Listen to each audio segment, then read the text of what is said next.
मेरा पति मुझसे ज्यादा मेरी पड़ोसन की बात मानता था। एक दिन मेरा पति मुझे घर से निकालने लगा तो मेरी पड़ोसन आ गई और पति को कहा कि इसे कुछ दिनों की मोहलत दे दो। तो मेरे पति ने मेरा हाथ इस वक्त छोड़ दिया और मेरा हाथ चूमने लगा। मुझे मना करके घर के अंदर ले आया। मेरी शादी को 8 साल हो गए थे। मुझे कोई बच्चा नहीं हुआ था और यही वजह थी कि मेरे पति मेरे साथ अच्छा व्यवहार नहीं करते थे। फिर एक दिन पड़ोसन ने अपना बच्चा मेरी झोली में डाल दिया और बोली इसे अपना बच्चा समझना। मैं पड़ोसन की बात मान गई और मेरा पति भी खुश हो गया। उसी रात पड़ोसन घर छोड़कर भाग गई। मुझे बहुत हैरानी हुई, लेकिन जैसे जैसे वह बच्चा बड़ा होता जा रहा था मेरा डर से बुरा हाल था, क्योंकि यह बात मेरे अलावा कोई नहीं जानता था कि वह बच्चा तो काजल, मुझे लगता है कि अब मुझे दूसरी शादी कर लेनी चाहिए। तुम तो जानती हो कि पिछले 8 साल से मैं तुम्हारे लिए अपनी मम्मी के सामने भी नहीं जाता हूँ। मम्मी मुझसे बहुत नाराज है, मगर अब मेरी हिम्मत जवाब देने लगी है। मैं मम्मी से ज्यादा सामना नहीं कर सकता, जबकि सच तो यह है कि मैं भी औलाद चाहता हूँ। मुझे अपना सोना आंगन काटने को दौड़ता है। मैं तुम्हें इस बात का यकीन दिलाता हूँ कि दूसरी शादी के बाद भी मैं तुम्हें पहले जैसे ही रखूंगा। तुम इस घर की मालकिन ही रहोगी। मेरा पति मेरी आंखों में आंखें डालकर मुझसे दूसरी शादी के लिए भीख मांग रहा था। मैं तो यह सब सुनकर हिम्मत हार गई थी। मैंने बड़ी हिम्मत की और कह दिया कि सीधी तरह क्यों नहीं कहते कि मुझसे दिल भर गया है आपका। अब आप दूसरी औरत चाहते हैं जो आपकी जिंदगी को रंगीन बना दे, क्योंकि साथ निभाने वाले तो साथ निभाते हैं, चाहे समस्या कितनी भी कठिन क्यों ना हो। वरुण की बात सुनकर मैं सदमे में आ गई थी। मैं बहुत मायूस हो गई। मुझसे वहां बैठा नहीं गया था। मैं उठकर कमरे से बाहर निकल आई। आंसू थे कि थमने का नाम ही नहीं ले रहे थे। मैं अपने आंगन में बैठी अपने नसीब पर रो रही थी। जब पड़ोसन ने मुझे छत से रोते हुए देखा तो मेरे पास आ गई और बोली, क्या बात है काजल, ऐसी क्यों रो रही हो? मैं बोली, मेरे पति ने दूसरी शादी की धमकी दी है। वह कहता है कि तुम बांझ औरत हो, मां नहीं बन सकती। अब मैं दूसरी शादी कर लूंगा। मेरी पड़ोसन विधि बोली, मेरी बहन तुम परेशान मत हो, सब कुछ ठीक हो जाएगा। विधि बहुत देर तक मुझे समझाती रही, लेकिन मेरे दिल की तकलीफ कम नहीं हुई। उदास मन से आकर अपने बिस्तर पर पड़ी रही। इसी रोज मेरी सास ने मेरे पति को दूसरी शादी के लिए इतना तंग किया कि मेरा पति मुझ पर चिल्लाकर घर से निकालकर तलाक देने की धमकी देने लगा। यह तो भला हो विधि का, जिसने वक्त पर आकर मेरे पति से कहा कि उसे कुछ दिनों की मोहलत दे दो। तब भी उसने कोई खुशखबरी नहीं सुनाई तो आप घर से निकाल देना। मेरा पति पड़ोसन की बात मानकर मुझे घर के अंदर ले आया। मैं बहुत हैरान थी कि वरुण विधि की बात कैसे इतना जल्दी मान गया। खैर मैं चुप कर गई। अभी इस बात को 2 ही दिन बीते थे कि विधि मेरे पास आई और बोली, काजल दाई को बुला लो, मुझे डिलीवरी दर्द उठ रहा है। मैं तो उसकी बात सुनकर हैरान रह गई। मैं बोली, विधि यह सब क्या है, क्या हुआ? दरअसल विधि हमारे पड़ोस में 5 महीने पहले ही साथ वाले घर में किराएदार के तौर पर रहने आई थी। वह बहुत ही अच्छी और दयालु औरत थी।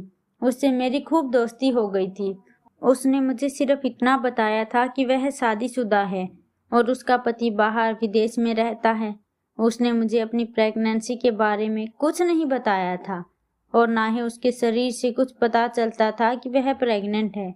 विधि ने अचानक दाई क्यों बुलाने के लिए कहा। मैं सोच में पड़ गई। मैं उसकी बात सुनकर बौखला गई कि दाई का कहाँ से इंतजाम करूं। जल्दी जल्दी भागकर बाहर निकली और अपनी एक और पड़ोसन के घर चली गई। मेरे लिए अच्छा हुआ कि उसके पास दाई का नंबर था। उसने कॉल करके दाई को बुला लिया। दाई विधि के कमरे में चली गई, जबकि मैं बाहर बैठी उसके लिए प्रार्थना कर रही थी। करीब 2 घंटे बाद दाई कमरे से बाहर आई। वह बहुत खुश थी। विधि ने एक बेटी को जन्म दिया। मैं खुशी खुशी उस बच्ची को देखने गई। बहुत ही प्यारी बच्ची थी। तभी विधि ने अपनी बच्ची मेरी गोद में डाल दी और कहा, बहन इस बच्ची को अब से अपनी बेटी समझो, उसको अपने पति की गोद में डाल दो और बता दो कि तुमने उसे गोद लिया है। फिर वह दूसरी शादी करने की सोचेगा भी नहीं और फिर मेरी बात भी पूरी हो जाएगी। मैंने पूछा, विधि कौन सी बात? तब वह बोली कि देखो, तुम तो औलाद पैदा नहीं कर सकती। मेरे कहने पर ही तुम्हारे पति ने तुम्हें कुछ दिनों की मोहलत दी है। अगर मेरी बात पूरी नहीं हुई तो वरुण तुम्हें तलाक दे देगा और मैं यूं तुम्हारा घर उजड़ते हुए नहीं देख सकती। विधि की बात सुनकर मैं खुश हो गई, मगर मैं बोली, विधि ऐसे कैसे हो सकता है?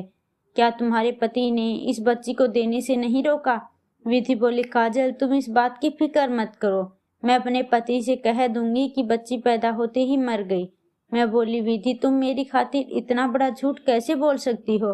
विधि ने मेरे हाथ पर हाथ रख दिया और बोली, तुम क्यों इतनी फिक्र कर रही हो? दरअसल बात यह है कि मैं भी बच्चे की जिम्मेदारी उठाने के लिए तैयार नहीं हूँ। खुद तो मेरा पति विदेश चला गया है, मैं क्यों उसके लिए खुद को इतनी परेशानी में डालूं? मैं चुप कर गई, लेकिन मुझे लगता था कि जैसे विधि मुझसे झूठ बोल रही है।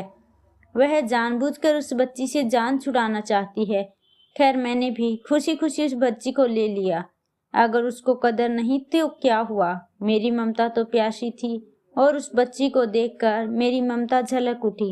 मैं उस बच्ची को गोद में भरकर घर ले आई और बोली, यह देखो वरुण, हमारी बेटी। मेरी बात सुनकर वह हैरान हुआ। वह बोला, हमारी बेटी कैसे? मैंने वरुण को विधि की सारी बात बता दी तो वह भी खुश हो गया और बोला, बहुत बहुत मुबारक हो काजल, तुम माँ बन गई हो और मैं बाप बन गया हूँ। भगवान की कृपा है जो उसने मुझे एक बच्चा दे दिया। अब मुझे दूसरी शादी की जरूरत नहीं। उनके मुंह से यह सब सुनकर मेरी खुशी का कोई ठिकाना नहीं रहा। मेरी आंखों में आंसू आ गए। मेरा घर उजड़ने से बच गया। विधि ने मुझसे कहा कि मैं उस बच्ची को दूध भी नहीं पिलाऊंगी, तुम उसके लिए दूध के डब्बे का इंतजाम कर लेना। मैंने जल्दी से वरुण को बाहर भेजकर दूध का डब्बा मंगवा लिया। वरुण भी मेरा हर काम भाग भाग कर रहा था। शाम तक तो सब कुछ अच्छा चला, मगर जैसे ही रात हुई बच्ची ने रोना शुरू कर दिया। मैं कभी उसको दूध देती तो कभी उसको कंधे से लगाकर घूमती रहती। वरुण भी मेरे साथ साथ ही था। मैं कोशिश कर रही थी कि बच्ची किसी तरह चुप हो जाए। 2 घंटे ऐसे ही बीत गए। अब वरुण बोला, मेरी बात मानो तो इस बच्ची को उसकी माँ के पास ले चलो। वह अपनी माँ की खुशबू सूंघ लेगी तो उसको चैन आ जाएगा। इस वक्त मैंने गुस्से से वरुण से कहा कि एक ही रात में आप उस बच्ची से तंग आ गए हो जो मुझे कह रहे हो कि उसकी माँ के पास ले जाओ। वरुण बोला, नहीं, मेरा यह मतलब नहीं है, तुम कुछ समय के लिए इसे लेकर जाओ उसकी माँ के पास, जब वह सो जाए तो वापस ले आना। मैं भी बच्ची के रोने की वजह से घबराई हुई थी, इसीलिए बच्ची को लेकर पड़ोसन के घर चली गई। उसके घर में हर तरफ अंधेरा ही अंधेरा था। मुझे पता नहीं था कि बेचारी जल्दी सो गई है, इसलिए धीरे से उसके कमरे का दरवाजा खोला तो यह देखकर हैरान रह गई कि वह घर तो खाली था। मैंने जल्दी से बच्ची को बेड पर लेटाया और बाथरूम चेक किया, वह भी खाली था। मैं बहुत हैरान थी कि रात के समय आखिर विधि कहाँ जा सकती है। मैं यही सोचकर परेशान हो रही थी। तभी मेरी नज़र साइड टेबल पर रखे कागज पर पड़ी। मैंने जल्दी से वह कागज खोल कर देखा तो उस पर लिखा था, प्यारी काजल, आज मैं अपनी जिंदगी का सबसे बड़ा राज बताने जा रही हूँ। दरअसल मेरी बच्ची नाजायज है। मेरे पति को तो पता ही नहीं है कि मेरी कोख में कोई बच्चा पल रहा है। अगर उसे पता हो जाता तो वह मुझे तुरंत तलाक दे देता और ऐसा मेरा घर उजड़ जाता। तुम बच्चे के लिए तरस रही थी, इसीलिए मैं यह तुम्हें देखकर खुद बहुत दूर जा रही हूँ। मुझे माफ कर देना। मैं तो खत पढ़कर बिल्कुल हैरान रह गई। विधि शकल से इतनी सरफ लगती थी, वह कैसे इतना गलत काम कर सकती है? यह बात सच है कि मुझे बच्चों की जरूरत है, मगर नाजायज बच्चों की नहीं। मैं तो कब से वरुण को कह रही थी कि हम बच्चा गोद ले लेते हैं। तब वरुण ने मेरी इस बात का बहुत बुरा माना था और बोला, काजल, आज तो तुमने यह बात कर ली। मैं दोबारा तुम्हारे मुंह से यह बात ना सुनूं। मुझे किसी ऐसे बच्चे को गोद नहीं लेना जिसके बाप का ही पता ना हो। तब मैंने वरुण को समझाते हुए कहा कि हम अपनी जान पहचान वालों से बच्चा गोद ले लेंगे। तब वरुण इस बात के लिए राजी हो गया था। मगर आज जब विधि ने अपनी बेटी मुझे दी तो वरुण ने मना नहीं किया था, क्योंकि विधि उसकी नज़र में अच्छी भली औरत थी और उसके करैक्टर पर उन्हें किसी तरह का कोई शक नहीं था। बच्ची अब सो चुकी थी। मैं भरे दिल के साथ अपने घर आ गई। वरुण भी सो चुका था। बच्ची को लेटाकर मैं भी लेट गई और सोचने लगी कि कैसे उनको यह सब बताऊंगी। फिर निर्णय लिया कि मैं सच्चाई के बारे में वरुण को कभी नहीं बताऊंगी। सुबह हुई तो बच्ची फिर रो रही थी। वरुण बोला कि उसकी माँ को बुला लो। मैं बोली, ठीक है, मैं जाती हूँ, उसकी तबीयत भी पूछ कर आऊंगी। मैंने बच्ची वरुण को दी और विधि के घर चली गई। इसी बीच मैंने बहाना कर दिया और मैं जल्दी वापस आ गई और बोली, वरुण, विधि तो घर में नहीं है, उसका घर खुला है और उसके घर में कोई सामान भी नहीं है। वरुण बेहद परेशान हुआ और बोला, कहाँ जा सकती है? मैं बोली, वह रात में बच्ची को उसके पास लेकर गई तो कह रही थी कि अगर मैं यहाँ रही तो सारी जिंदगी तुम मेरे एहसानमंद रहोगे, इसीलिए मुझे यहाँ से चले जाना चाहिए। मैं समझी कि वह मजाक कर रही है, लेकिन अब जाकर देखा तो वह घर में नहीं है। वरुण परेशान हो गया। वह बोला, मैंने आज तक विधि जैसी औरत नहीं देखी। मैंने दिल से भगवान से दुआ मांगी कि वरुण को इस बच्ची की असलियत पता नहीं चलनी चाहिए। दिन यूं ही गुजरने लगे। हमने उस बच्ची का नाम कविता रखा। मैंने उसके सारे कामों के लिए एक नौकरानी रख ली थी। मैं बस उसके साथ खेलती या उसे सुलाया करती। उन दिनों मेरी सास अपने दूसरे बेटे के पास गांव में रहने गई थी, इसलिए मेरे पति ने एक नौकरानी रखने पर ऐतराज नहीं किया। मैं बहुत खुश थी। फिर एक दिन मुझे पता चला कि मैं पेट से हो गई हूँ। शादी के 8 साल बाद प्रेग्नेंट हो रहा मेरी जिंदगी की सबसे बड़ी खुशी बन गई थी। पर उनको जब यह खुशखबरी मिली तो उन्होंने मुझे अपनी आंखों का तारा बना दिया। मेरी पहली औलाद होने जा रही थी। मुझे बहुत परेशानी अभी हो रही थी, इसलिए डॉक्टर ने मुझे बेड रेस्ट बोल दिया। अब मेरी कविता बिल्कुल ही नौकरानी के रहमो करम पर थी। एक दिन नौकरानी मेरे पास आकर बोली कि दीदी, आप अच्छे से दूसरी दफा प्रेग्नेंट हो गई हो, अपने ऊपर से बलाएं उतार दें ताकि आपका दूसरा बच्चा कविता की तरह ना हो। मैं हैरान रह गई और बोली, क्या मतलब तुम्हारा? क्या हुआ कविता को? भगवान की कृपा है, वह तो अच्छी भली है। अचानक नौकरानी कुछ बड़बड़ा गई। मैं कविता से भी बहुत मोहब्बत करती थी। वरुण भी उस पर जान छिड़कता था, क्योंकि वह हमारी पहली औलाद थी। इस बार भगवान ने मुझ पर कृपा की थी। मुझे माँ बनने का सौभाग्य मिला। लेकिन कविता के लिए मेरी मोहब्बत कम नहीं हुई थी। धीरे धीरे समय गुजरता गया। भगवान ने मुझे एक बेटा दिया था। मेरा परिवार पूरा हो गया, एक बेटा और एक बेटी। मैंने वरुण से कह दिया कि मुझे एक और नौकरानी की जरूरत है। 2 बच्चे हो गए हैं, अब काम नहीं किया जाता। कविता को तो अब भी नौकरानी ही संभालती थी। अब कविता 2 साल की होने वाली थी और इतनी शरारती थी कि कोई हद नहीं। मजाल है अगर वह एक जगह टिक कर बैठी हो। असल परेशानी तो मुझे तब हुई जब नौकरानी का पति मर गया और वह काम छोड़कर चली गई। मुझ पर इतनी जिम्मेदारियां हो गई कि बिल्कुल भी फुर्सत नहीं थी। 2 बच्चे और घर के काम। अब तो वरुण से मेरी लड़ाई होने लगी थी, क्योंकि वह नौकरानी ढूंढने में बहुत सुस्ती कर रहा था। अब तो कविता के काम भी मुझे करने पड़ रहे थे। जिनकी मैं पहली बार उसको नहला रही थी, तभी मुझ पर एक बड़ी हकीकत खुलकर सामने आई। मुझे आज समझ आया कि विधि अपनी बेटी को छोड़कर क्यों भागी थी। उसने क्यों कहा था कि वक्त के साथ साथ एक और राज खुलकर तुम्हारे सामने आएगा और उस दिन तुम मुझे माफ कर देना। और नौकरानी भी क्यों कह रही थी कि आप अपने दूसरे बच्चों की बुलाएं उतार दें, नहीं तो यह कविता की तरह हो जाएगी, क्योंकि कविता एक किन्नर थी। मुझे पर जब यह हकीकत खुलकर सामने आई तो मैं फूट फूट कर रो रही थी। कितने दिन तो मुझसे ठीक से खाया पिया भी नहीं गया था। वरुण समझते कि मैं नाराज हूँ, इसलिए चुपचाप रहती हूँ। वरुण ने मेरे लिए नौकरानी की व्यवस्था कर दी थी, लेकिन मैंने नौकरानी को मना कर दिया। मैं नहीं चाहती थी कि कविता की सच्चाई उसको पता चले। मैं कविता से बहुत प्यार करती थी, शायद अपने बेटे से भी ज्यादा मुझे कविता प्यारी थी, क्योंकि कविता ने ही मेरे अंदर की ममता को शांत किया था। कविता की वजह से मेरा घर टूटने से बच पाया। धीरे धीरे मैंने दुखों के आगे घुटने टेक दिए और अपने दोनों बच्चों की परवरिश में लग गई।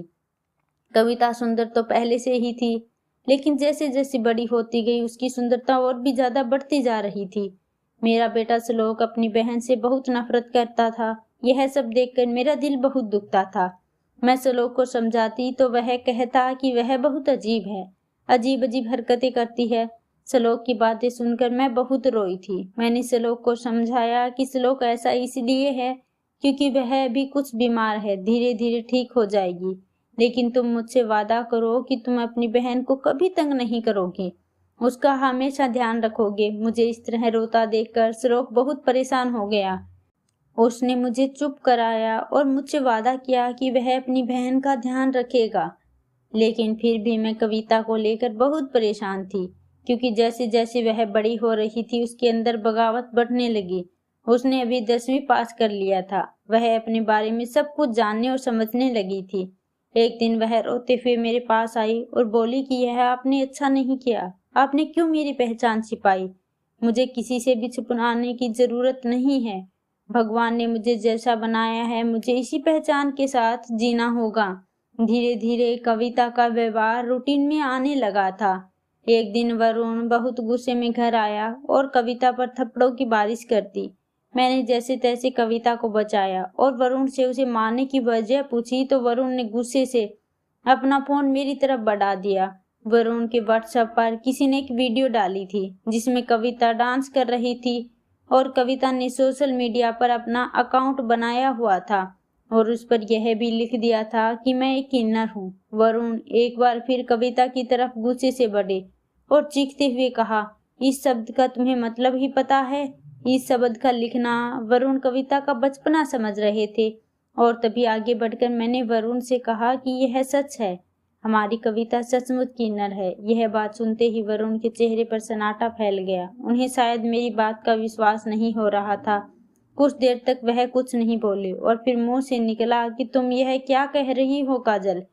कह दो कि यह झूठ है। मैं बोली, नहीं वरुण, यही सच है जो मैं कह रही हूँ, बिल्कुल सच है। तभी कविता बोली कि पापा, जब मुझे भगवान ने ऐसा बनाया है तो मुझे इस बात पर कोई शर्म नहीं। अगर आप लोगों को इस बात पर शर्म आती है तो मुझे मेरे जैसे लोगों के पास भेज दीजिए। मैं अपनी पहचान खुद बनाऊंगी, लेकिन अब छुप छुप कर नहीं रहूंगी। नहीं रहना मुझे आप लोगों के साथ। इतना सुनते ही वरुण गुस्से से लाल हो गई और उसका हाथ पकड़कर उसे घर से बाहर निकाल दिया। ठीक है, जैसी तुम्हारी मर्जी वैसा करो। यह कहकर वरुण ने अंदर से दरवाजा बंद कर लिया। मैं रोती रही, चीखती रही, पर वरुण ने मेरी एक नहीं सुनी। मैंने वरुण से कहा कि मैं भी कविता के साथ जाऊंगी, तो वरुण ने कहा कि अगर तुम कविता के साथ गई तो मैं तुम्हें तलाक दे दूंगा। उनके मुंह से यह सब सुनते ही मैंने अपने पैर अंदर कर लिए और भागकर अपने कमरे में गई और बेड पर गिरकर रोने लगी। मेरे पीछे श्लोक भी रोता हुआ आया। कहने लगा, मम्मी, कविता मेरी बहन है, मैं उसे अकेले नहीं छोड़ सकता। लेकिन वरुण ने श्लोक को भी जाने नहीं दिया। धीरे धीरे रात गहराती जा रही थी, लेकिन मेरी आंखों में आंसू थम ही नहीं रहे थे। वरुण भी बेचैन था। कुछ भी कहो, आखिर उसने कविता को अपनी बेटी की तरह पाला था। उसकी पहली औलाद थी कविता। जैसे जैसे रात कटी, सुबह हुई, बेमन से मैं घर के काम कर रही थी। तभी दरवाजे पर किसी ने दस्तक दी। मैंने दरवाजा खोला तो सामने कविता खड़ी थी। मुझे सामने देखकर वह मुझसे लिपट कर रोने लगी। रोते हुए कहने लगी कि मुझे घर से दूर मत करें, इस घर से दूर होकर मैं मर जाऊंगी, आप लोगों के बिना नहीं रह सकती। मैं कविता को अंदर ले गई और उसे पानी पिलाया।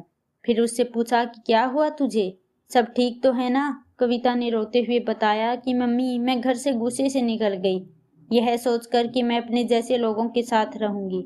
अभी मैं कुछ ही दूर गई थी कि कुछ लड़कों ने मुझे पकड़कर अपनी गाड़ी में डाल दिया और एक ढाबे पर ले गए। उन लड़कों के इरादे अच्छे नहीं थे। इससे पहले कि वे मेरे करीब आते, कुछ लोगों का एक समूह मौके पर आया और उन लोगों ने उन लड़कों को मेरे साथ जबरदस्ती करते देखा तो उन्हें भगा दिया। बाद में पता चला कि वे किन्नर लोगों का समूह था। फिर रात में उन लोगों ने मुझे अपने पास ही रखा। बोले, जब सुबह हो जाए तो अपने घर चली जाना। उस एक रात में मैंने उन लोगों के दर्द को समझा था। वह जो कुछ भी करते थे अपनी मर्जी से नहीं करते, क्योंकि उनकी मजबूरी होती। फिर मैंने सोचा, और हम लोग भी तो और लोगों की तरह ही हैं। हमारा दिमाग नॉर्मल लोगों से अलग थोड़ी है, हम कुछ भी कर सकते हैं। फिर मैंने अपने मन में इरादा कर लिया कि मैं पढ़ लिख कर अपना करियर बनाऊंगी और अपनी खुद की एक पहचान बनाऊंगी। बस मम्मी, आप और पापा मुझे माफ कर दो और अपने पास अपनी ममता की छांव में रहने दो। मैंने तुम्हें माफ कर दिया कविता। पीछे से वरुण की आवाज आई तो हम दोनों ही चौंक गए। पता नहीं वरुण कब से खड़े हमारी बातें सुन रहे थे। कविता वरुण के सीने से लगकर भी बिलख कर रोने लगी और वरुण चुप कराने लगे और उसके सर पर हाथ रखकर फेरते हुए कहा कि रात में मैं कुछ ज्यादा ही गुस्से में आ गया था। प्लीज मुझे माफ कर दो। मुझे तुम्हारे साथ ऐसा नहीं करना चाहिए था। मुझे तुम्हें प्यार से समझाना चाहिए था। दोनों बाप बेटी के मिलन से मेरी आंखों में आंसू आ गए। फिर कविता अपनी पढ़ाई में दिल जान से जुट गई। कविता ने अपना सोशल मीडिया अकाउंट डिलीट कर दिया और अपने सपनों को पूरा करने में लग गई। उसका सपना था डॉक्टर बनना। इस बीच हमें लोगों की कई बातें सुनना पड़ी। कविता ने हिम्मत नहीं हारी। वरुण और मेरे हौसले देने पर वह आगे बढ़ती गई और आज मेरी कविता एक बहुत ही कामयाब डॉक्टर है। भगवान ने उसके हाथों में जादू दे रखा है। जिस मरीज पर हाथ रखती है, हंसता खेलता अपने घर वापस आता है। दोनों भाई बहन ने मिलकर एक एनजीओ खोला जिसमें उन्होंने किन्नर बच्चों की पढ़ाई लिखाई और उनके पालन पोषण का जिम्मा उठाया। जो लोग पहले कविता को लेकर तरह तरह की बातें बनाते थे, अब उनके मुंह बंद हो चुके थे। दूर दूर तक मेरी कविता का नाम था। मैं जब भी कविता को देखती हूँ तो मेरा सर गर्व से ऊंचा हो जाता है।